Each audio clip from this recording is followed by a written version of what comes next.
Hora de conversar com o Felipe Killing. Estados Unidos e Ucrânia falam em tom de otimismo. Europa apresenta plano alternativo. Estamos próximos ao fim da guerra na Ucrânia. Killing, bom dia para você. Tudo bom, Megali? Bom dia a você, Sheila, Carla e a todos que nos acompanham. Não ainda, viu, Megali? Porque é o seguinte, na semana passada apareceu um rascunho de um plano de paz, em que muitos chegaram a duvidar se teve a participação dos Estados Unidos ou foi um documento escrito pela Rússia, porque, para muitos analistas, esse plano pega as demandas da Rússia e transforma numa tentativa de acordo de paz. A Ucrânia foi muito diplomática, líderes europeus também, porque eles sabem que não podem desagradar o Trump e falaram: olha, não é bem assim, a gente precisa estudar, mas agradeço o esforço americano. E no final de semana, em Genebra, nasceu uma delegação americana, que teve a participação, inclusive, do J.D. Vance e o Steve Witkoff, que são políticos do alto escalão dos Estados Unidos, se reuniu com uma delegação ucraniana. E após essa conversa, o Marco Rubio foi falar com jornalistas e disse: olha, estou muito otimista.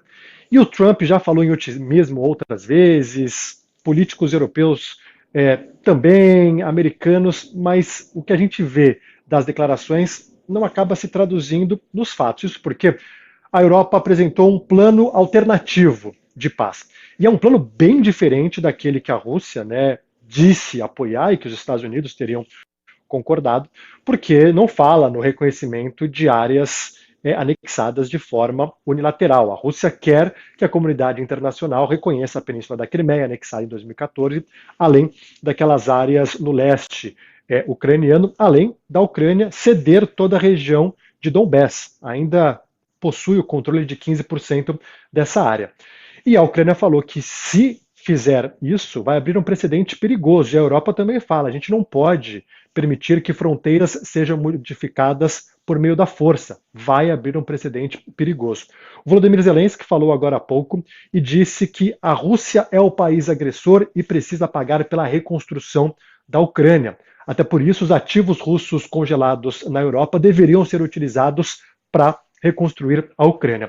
Então, a parte mais sensível acaba sendo essa concessão de territórios e o reconhecimento de áreas que a Rússia anexou.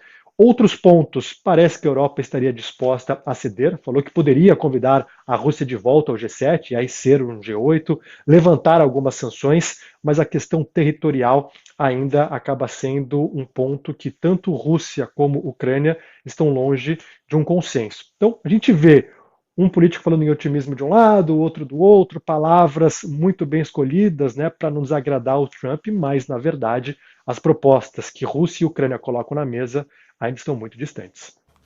Muito bem. Killing, bom trabalho para você, boa semana. Valeu, para você também.